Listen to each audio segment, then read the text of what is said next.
इस वीडियो में आने वाले चंद्र ग्रहण के बारे में आपको सारी डिटेल्स में बताने वाला हूं कि इसका समय क्या है, सूतक काल क्या है और इसके अलावा हम इस समय क्या करें, क्या क्या ना करें, गर्भवती स्त्री को क्या करना चाहिए, ये सारी डिटेल्स इस वीडियो में बताऊंगा। दोस्तों ये वीडियो बहुत ही खास होने वाला है, महत्वपूर्ण होने वाला है, इसलिए इसको लाइक कीजिएगा, शेयर कीजिएगा और अगर आप हमारे चैनल पर नए आए हैं तो इसको सब्सक्राइब जरूर कीजिएगा। साल 2025 का दूसरा चंद्र ग्रहण 7 सितंबर को रात 9:58 पर शुरू होगा और चंद्र ग्रहण का समापन जो है वो 8 सितंबर को देर रात 1:26 पर होगा। यह एक पूर्ण चंद्र ग्रहण होने वाला है और पूरी तरह से भारत में दर्शनीय भी होगा, इसलिए सूतक काल भी मान्य होगा। चंद्र ग्रहण से लगभग 9 घंटे पहले सूतक काल शुरू हो जाते हैं, यानी कि 7 सितंबर को 12:57 से यह सूतक काल लगेगा और ग्रहण की समाप्ति के साथ यानी कि 8 सितंबर को 1:27 पर इसका समापन होगा। जब सूर्य और चंद्रमा के बीच में पृथ्वी आ जाती है और पृथ्वी की छाया से चंद्रमा ढक जाता है तो चंद्र ग्रहण लगता है। वैसे देखा जाए तो सूर्य ग्रहण या चंद्र ग्रहण एक खगोलीय घटना ही है, पर इन घटनाओं का व्यक्ति विशेष के जीवन पर प्रभाव पड़ता है ज्योतिष शास्त्र के अनुसार। जी हाँ दोस्तों, आपके जीवन और आपके ग्रहों पर इन ग्रहण आदि का बहुत प्रभाव पड़ता है। साथ ही साथ सामाजिक तौर पर और राजनीतिक तौर पर भी उथल पुथल देखने को मिलती है। अब जब चंद्र ग्रहण लगता है उससे 9 घंटे पहले से ही सूतक काल शुरू हो जाता है, तो आप ध्यान रखें कि चंद्र ग्रहण से 9 घंटे पहले आप सूतक काल जो है उसको मान ले और उसमें क्या क्या करना चाहिए, क्या क्या नहीं करना चाहिए, ये मैं आपको बता देता हूँ। जो भी आपके महत्वपूर्ण कार्य हैं वो आप, जैसे कि पूजा आदि या फिर कोई घर में काम करना है आपको, वो आप सूतक काल शुरू होने से पहले कर लीजिए। सूतक काल में आपको बहुत सारे कार्य नहीं करने हैं, जैसे कि आप देव प्रतिमाओं को छू नहीं सकते हैं या फिर कोई नया काम शुरू नहीं कर सकते हैं। कुछ काम आपको शुरू करना है तो आप थोड़ा सा रुक जाएं, आप जैसे ही चंद्रग्रहण खत्म हो उसके बाद वो काम शुरू कर सकते हैं।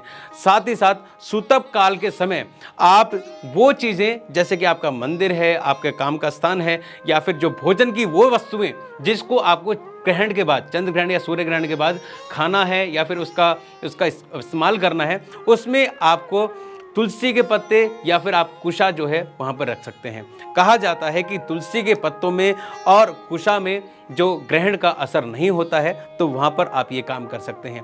अगर आपके घर में लड्डू गोपाल है और आप विष्णु जी की पूजा करते हैं तो ग्रहण से पहले आप 5 पत्ते तुलसी के लड्डू गोपाल के पास रख सकते हैं, विष्णु भगवान की मूर्ति के आगे रख सकते हैं। ये एक काम हो गया।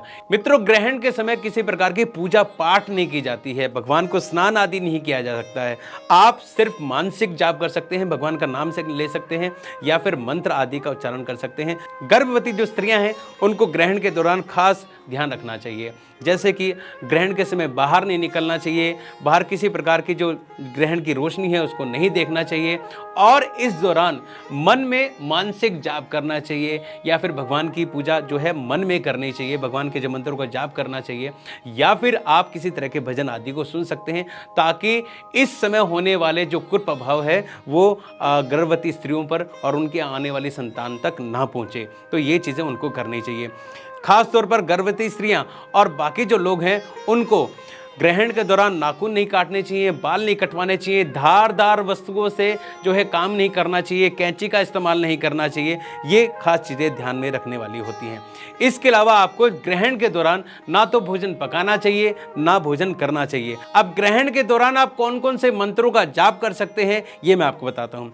चंद्र ग्रहण के दौरान आप भगवान चंद्रमौली यानी कि भगवान शिव का महामृत्युंजय मंत्र जो है उसका जाप कर सकते हैं। ओम त्र्यंबकम यजामहे सुगंधिम पुष्टिवर्धनम उर्वारुकमिव बंधनान् मृत्योर्मुक्षीमामृतात्। इसके अलावा आप गुरुदेव का मंत्र यानी कि जो बृहस्पति मंत्र है उसको भी जाप कर सकते हैं, जो इस प्रकार से है। ओम ग्रांग ग्रीं ग्रोंग सह गुरुवे नमः। ध्यान से सुनिएगा, इसकी जो उच्चारण है उसको आप अच्छी तरह से बोलिएगा। ओम ग्रांग ग्रीं ग्रोंग सह गुरुवे नमः।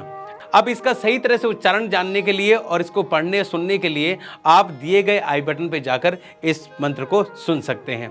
चंद्र ग्रहण के समय आप ओम सोम सोमाय नमः का जाप कर सकते हैं। साथ ही साथ आप हनुमान चालीसा और सुंदरकांड का पाठ कर सकते हैं या फिर उसका श्रवण कर सकते हैं।